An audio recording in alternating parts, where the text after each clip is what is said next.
Hey guys, nothingwire.com, and today we have Canon's latest entry-level, the EOS 1200D. It's also known as the Rebel T5 in US and some other market, and then also very cheesy Kiss X70 in Japan. So it's known by all these three names in different markets. Now 1200D is an upgrade of almost 3 years old 1100D.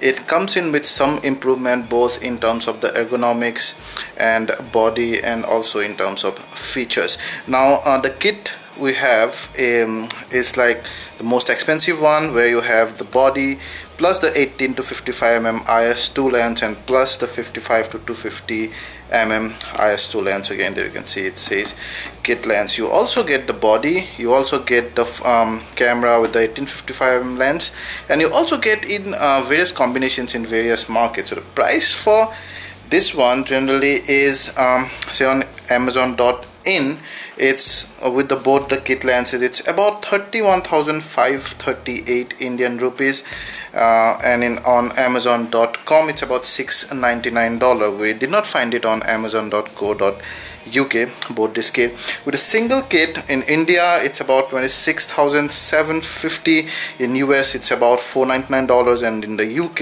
it's about £325. The body only we didn't find the body only on Amazon.in, and in US it's about $420, and in the UK it's about $299.98. So due to both the kit lens, you can see it's a fairly big and very heavy box. So there your cameras and all stuff, they say that's how it looks. You also get an 8GB card, I'm gonna show you, and then some quick specs here. 18 megapixel CMOS sensor, the age old one, same CMOS sensor that's been running for I don't know how many models now, up to ISO 6400. It also on ISO burst goes up till 12,800, and 4x3. Also get a wide screen, by the way, and 3-inch LCD, non-touchscreen, articulated. Then you have movie full HD 30 fps, then your 3 frame rate per second in burst mode maximum, and then auto intelligent scene mode. There you see some important marketing information and stuff I already told you. So this is the black model. Yeah, nothing much, all those software informations and stuff. So I'm gonna quickly show you what's inside, and we managed to just hold the review kit together. So first you get the warranty card there, and then you get an invitation to a free complimentary Canon photography tutorial, which is a classroom course. So basically they're gonna tell you how good the Canon kits are and everything, one complimentary class, and probably they would hope that you would start buying their lenses and other kits, and also probably is gonna start paying for their other classes. You get the software kits, that's one, that's another one, and then that's still another one, and then you also get some good guides. So first you get the camera manual. Make sure you read this if you're a beginner, for which this camera mainly is, and then you also get some nice colorful tutorial booklet. So Canon has done a good thing. They have provided a lot of kits, tutorial along with mobile apps, because the 1200D is mainly targeted at beginners which want their camera to be the first camera, and they straight away move to the DSLR. So that's the body. It's a pretty tough body really. You know, it's very hard, rugged plastic on top of aluminum chassis. So we're gonna come back to that later. You have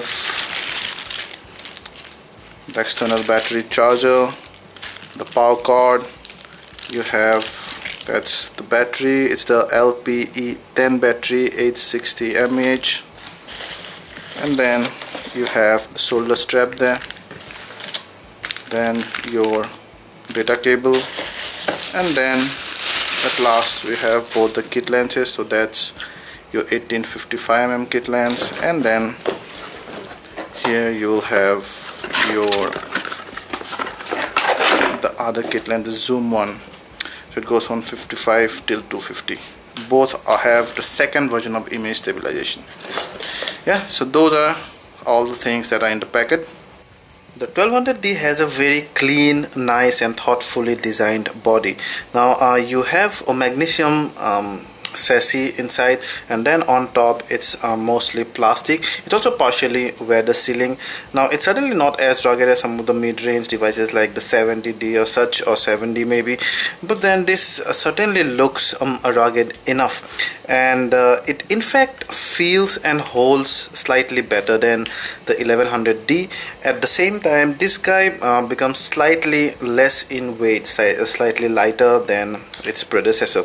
In fact, this also feels and looks better than the 100D. The 100D kind of looks very cheap, and this one actually looks pretty good for this price point. Quite rugged nicely. You have this nice rubber patches at places where you would hold the camera, and this hold is amazing. It's much better than the 1100D. So let's go ahead and talk about some of the controls and buttons and stuff. So on the front side, you see that's a camera cap, and you have the mirror there, sensor, and then your lens contact points. You see your lens release button here. That's your shutter release button, autofocus assist lamp, nice rubber holder that I showed you, your mic, and then that's the branding. And then just besides the mic you have speakers there, and then your sensor mark. You have your accessory hot shoe, the flash here that will be triggered by this button, your shooting mode dial that does not in fact rotate 360 degree. You can rotate from here till here, but does not go, you'll have to come back to here. So the shooting dial has your usual MATP mode, and it also has an intelligent auto mode and some other usual mode like your without flash auto mode, and then some other filter stuff, and then also the video mode. You need to switch to this mode for the video to be enabled. And then your power lever, then one command dial, the lone command dial, and then your eyelets for your lanyard. This side it's pretty much nothing. On this side you have the port, so no external mic port, no headphone jack. You have this for remote, and then your data transfer, and then the HDMI port. Then behind you see you have the 3-inch LCD screen. You cannot rotate it, cannot flip it, nothing. It's a fixed LCD screen, and we would have liked it to be at least rotatable, at least flippable, maybe 180 degree, because that's a very good thing for the beginners. The beginners probably would like to take selfies, or they would like to be able to use this camera in various conditions, holding in various positions. And in today's date where selfies are so important, rotating articulating screen would have been very, very useful. Of course that would have raised the cost a bit, but still. So behind there you have your iCup 95% viewfinder on top of the LCD, your dedicated video button, the diopter settings, and then the usual Canon buttons all around there. See, there's not much to talk about here. All are basically self-explanatory, and if you've been using a Canon device for long, or you just go through the manuals, you would know what all these do. And I don't want to explain all this single out every one of them, because that's going to take a lot of time. That's a CPU indicator light, and then below you have your tripod mount, the battery compartment, and then the SD card slot. Maybe the SD card slot could have been situated here, because this space goes waste. So that's your 860 mAh LPE10 battery. So this guy promises about 500 shots in ideal condition. The 1100D promised about 700 shots, so that's one thing that's lower on this model. But then apart from that, the 1200D almost increases most of the major features over the 1100D. You have a very slightly bigger sensor. You have much more resolution in this, 18 megapixel compared to the 12.2 megapixel. You also have a much wider ISO range. So this guy starts from 100 and goes up to 6400, but then you have an H mode, high mode, that will that will act like your ISO burst and will take your ISO to 12,800. But we don't recommend this anyway. We're going to tell you how that performs. Whereas the 1100D only used to support till 6400. Now the video mode can record at full HD 30 fps, unlike the only HD mode in the 1100D. So those are pretty much the major feature upgrades over the 1100D. As you can see, though most of those are incremental, there is no such feature on the 1200D that is particularly new to the Canon series of cameras. But the 1200D is certainly much more matured than the 1100D when it originally came. Now that's the body only weighs about 480 without the lenses, including the battery. You get this 18 to 55 mm EFS lens, image stabilization 2 version 2. It also supports macro.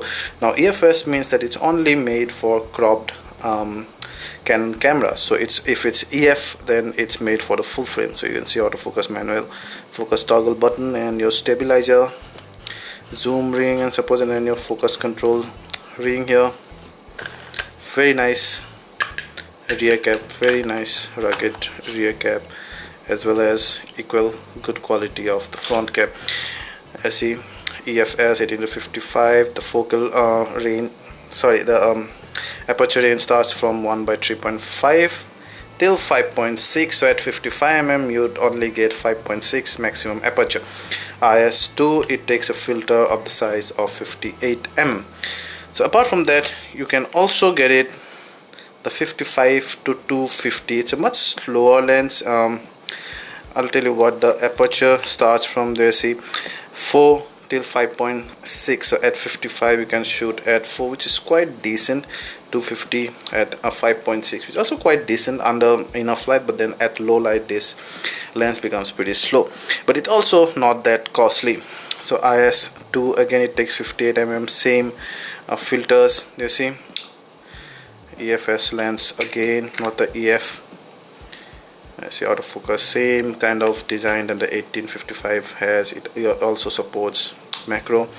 Yeah, so these two lenses, a pretty good combination for a beginner, with the 1200D, because you basically get the normal zoom lens, which is 18 to 55, and it also then covers 55 to 250. So basically you have 18 to 250 in your hands, which mostly covers almost all the required everyday and even some of the challenging areas, like some of the mammal wildlife shots and stuff. You cannot of course shoot birds, or so you cannot of course shoot probably mountains if it requires too wide a lens, but then these two should suffice you for maximum percentage of your shot selections. Well, now I'm going to switch this guy on and we'll check out the layout one. So I'm in the P mode. So there you see the program auto exposure mode. I'm going to first give you a tour of the shooting mode dial here. So that's a shutter priority, aperture priority, and full manual mode. When you go this side, you get to that scene intelligent auto mode, which is kind of a total point and shoot mode, and then your flash off auto mode, creative auto mode, and then portrait, landscape, close-up, sports, and some other thing. And that's switch to your video modes. Automatically your live view mode becomes active, and the moment you press this, that started your video recording. You see that this small red dot means it's now recording. Press it again. So you'll have to move to that particular point for a video to start. Also,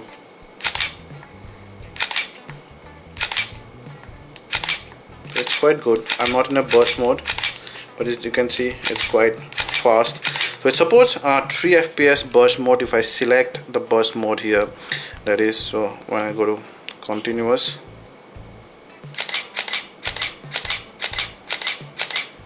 yeah, so it can click about 6 raw pictures and about 50 odd JPEG picture at one go. That's the buffer size.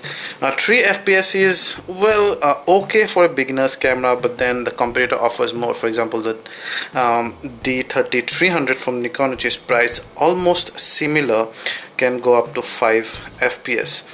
So they say that's the information. You can toggle the display, switch the display off here.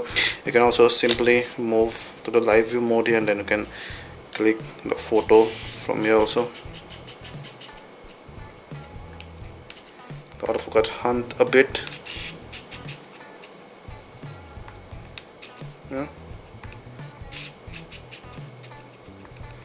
See, I'm halfway and the autofocus hunts a bit under low light. So the autofocus in live view mode is not as good as when you look through the viewfinder, because that's a face detection.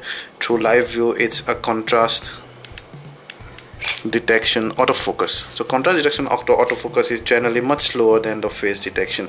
So you can simply press Q and go to any of these to edit those. For example, you can go to ISO and then you can toggle them. You can press Q again, or you can probably set this here, press Q again. That's it.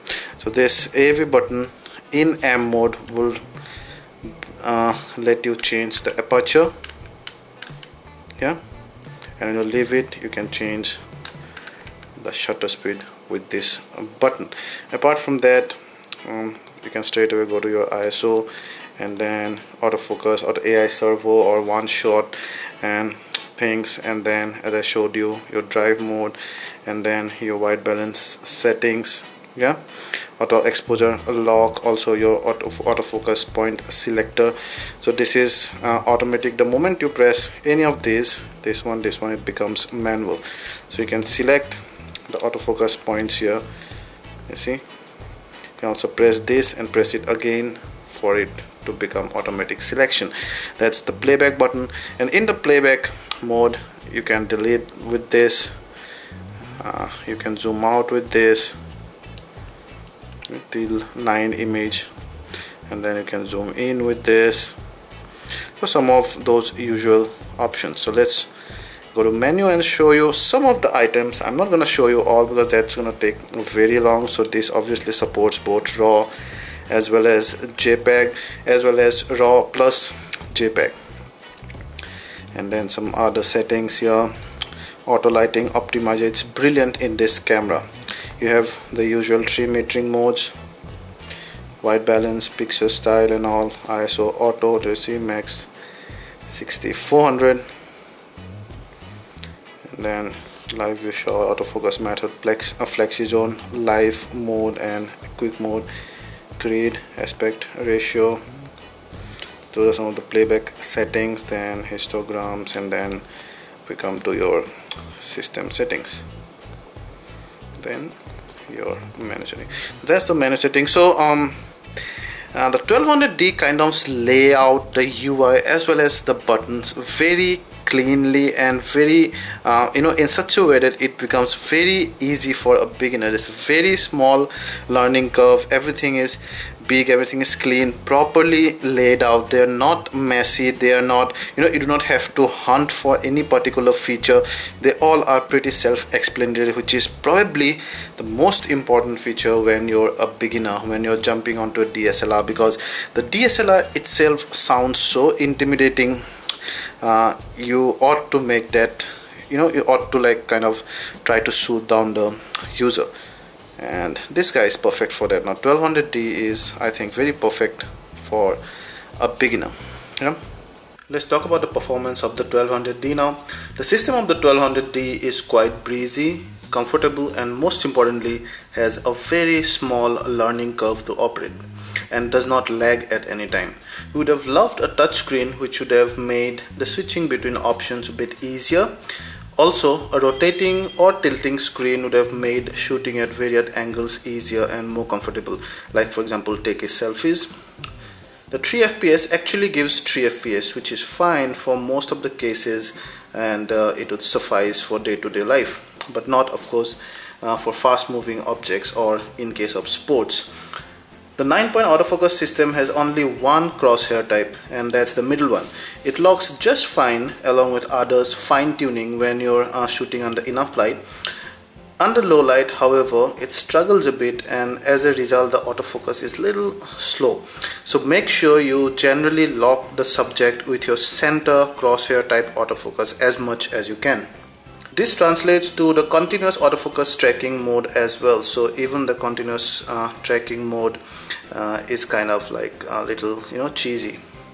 One sad thing is that the live view mode does not track autofocus at all, and while clicking stills is possible since you can first lock the focus, video recording a moving subject is impossible to keep locked. you need to keep pressing the shutter release button, which is like not a feasible option while shooting a moving subject like maybe a dog running around or your kid running around, for example. The still quality under enough light has decent details and proper saturation and hue rendering. The JPEGs, however, tend to be slightly on the softer side, maybe due to the DZIC-4 processor. Under low light, the 1200D actually performs better than what we have expected from an entry-level DSLR. ISO sensitivity is decent and is much better than the 1100D. You can get perfectly printable image at ISO 1600, and 32 and 6400 are kind of pretty decently web uploadable. However, due to the old DZIC-4 processor, again, you can't stress the camera too far, it kind of starts showing some artifacts. There are no highlight clipping, much to our relief. Dynamic range is also very good. The videos do not have any fuzziness, but again appear to be slightly on the softer side. The AF does not work in this mode, so you'll have to half press the shutter release button every time you change the focus. The video mode also does not support continuous autofocusing, as I mentioned before.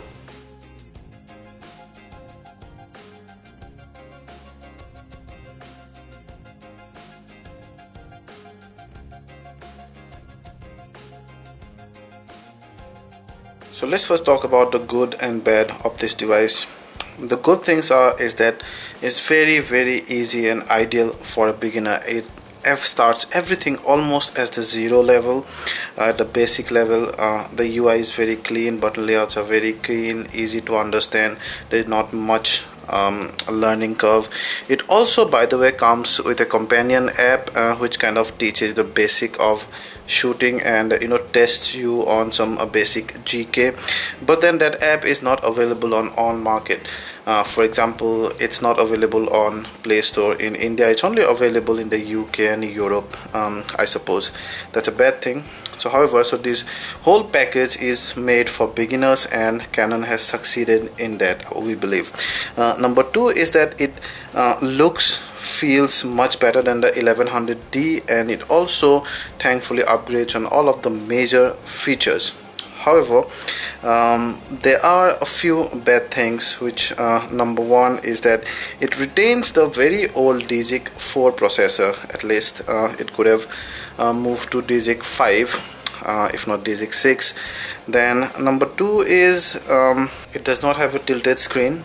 But then the biggest and the worst of them for me is the inability to continuously autofocus during video recording. Now that's a very bad feature. They at least should have had that. That's very important, and that actually would have also made it a great video camera, because it has a great ISO range, 100 to almost 12,800, and in this kit you got both the lenses, and so that made it a really good video camera. It has continuous autofocus, but that's only for still during video recording. As I showed you, it does not have that autofocus mode, so you'll have to actually press this to focus. That's a bad thing. The 1200D has lots of competitions. In fact, it's one of the most fiercest competition space. This 30 to 35,000. You have most of the entry-level DSLRs. You have most of the entry-level mirrorless cameras. You have many premium high zoom cameras. You also have some very good point and shoot cameras like the RX100, for example. The RX100 number one now comes for about 28,000. You get some high zoom cameras like the Sony HX300, for example, Nikon P600. You also get some entry-level mirrorless like the 3N, for example. Then again, you have the K500 from Pentax. But then biggest competitor to this would be the Nikon D3300, which number one does not have a low pass filter. That's one of the biggest advantage. This guy has a low pass filter that might not mean much to a beginner, mind you, but as an expert you would know that that low pass filter, if used well, will give much sharper images. Number two is that more frame rate on the D3300, and in general we've seen that the images are slightly sharper, although the dynamic range of both the cameras matches amazingly. So D3300 has more feature than the 1200D, but then there is a difference which actually works for the Canon 1200D. Now if I'm looking for an entry-level DSLR, I have two reasons. Number one, I am a total beginner, so probably this is the first camera. Number two, I'm probably looking for my second camera, or I'm on a tight budget. Now if I'm on a tight budget, or I'm looking for a second DSLR to my primary one, and I do not want to spend much, then probably one could have gone to the or could go to the Nikon D3300 or even the Canon 100D. But if I'm a beginner and a DSLR is probably my first one, I do not know photography that much, then actually the Canon 1200D fits the bill slightly better than the 100D and the D3300, because it's much more suited for that beginners level of slowly moving ahead the learning curve. So I really like the way Canon has shaped this camera here. If you like this video, please hit the like button, ask anything related to this camera, and we'll try to answer those. And please subscribe to our channel for more such awesome content in the future.